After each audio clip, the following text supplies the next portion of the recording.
পাকিস্তানের ইসলামাবাদের এক দৃষ্টিনন্দন স্থাপনা ফয়সাল মসজিদ শুধু মুসলমান নয়, বিভিন্ন ধর্মের মানুষের পদচারণায় মুখর থাকে দেশটির জাতীয় মসজিদ।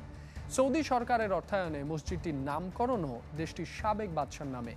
বিশ্বের ষষ্ঠ আর দক্ষিণ এশিয়ার বৃহৎ মসজিদটির বিস্তারিত তুলে ধরছেন জহির সাগর।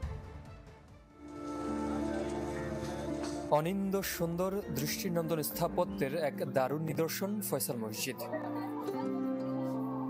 শুধু ধর্মপ্রাণ মুসলমানদের নয়, ভ্রমণ পিপাসুদের এক কাঙ্ক্ষিত স্থান পাকিস্তানের জাতীয় মসজিদ।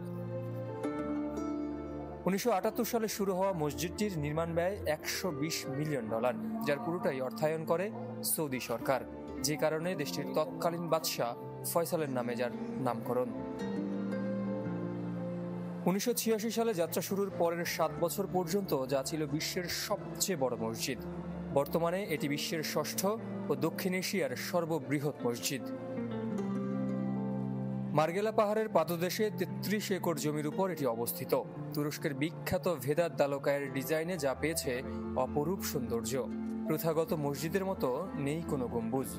মূল অংশ বানানো হয়েছে আরব বেদুইনদের তাঁবুর আদলে, যার চারদিকে রয়েছে 300 মিটার লম্বা মিনার। মার্বেল, গ্রানাইট ছাড়াও নির্মাণে ব্যবহার করা হয়েছে বিভিন্ন মূল্যবান পাথর।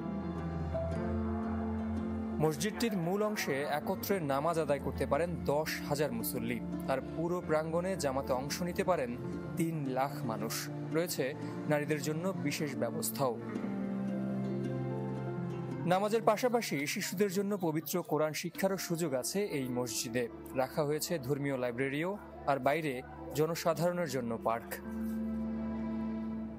ভারত, বাংলাদেশ ছাড়াও বিশ্বের বিভিন্ন প্রান্ত থেকে মুসলমানদের পাশাপাশি এটি দেখতে ভিড় করেন অন্যান্য ধর্মাবলম্বীরাও।